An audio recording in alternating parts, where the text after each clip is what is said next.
ಮಾಡ್ಕೋತಿದ್ಯಾ ಅಂತ. ನನ್ನ ರುಚಿ ಒದ್ದಾಟನೇ ಹೇಳ್ತಾ ಇದೆ ನಾನು ನಿನ್ನ ಬಿಟ್ಟಿರೋದಕ್ಕೆ ಸಾಧ್ಯನೇ ಇಲ್ಲ ಅಂತ.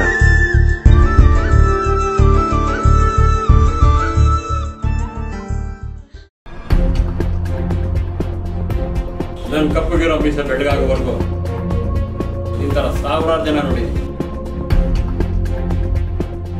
ಎಲ್ಲ ಇಂಡಸ್ಟ್ರಿಯಲ್ಲಿ ಪಟ್ಟಿ ಹೊಡೆದಿರೋವ್ರೆ.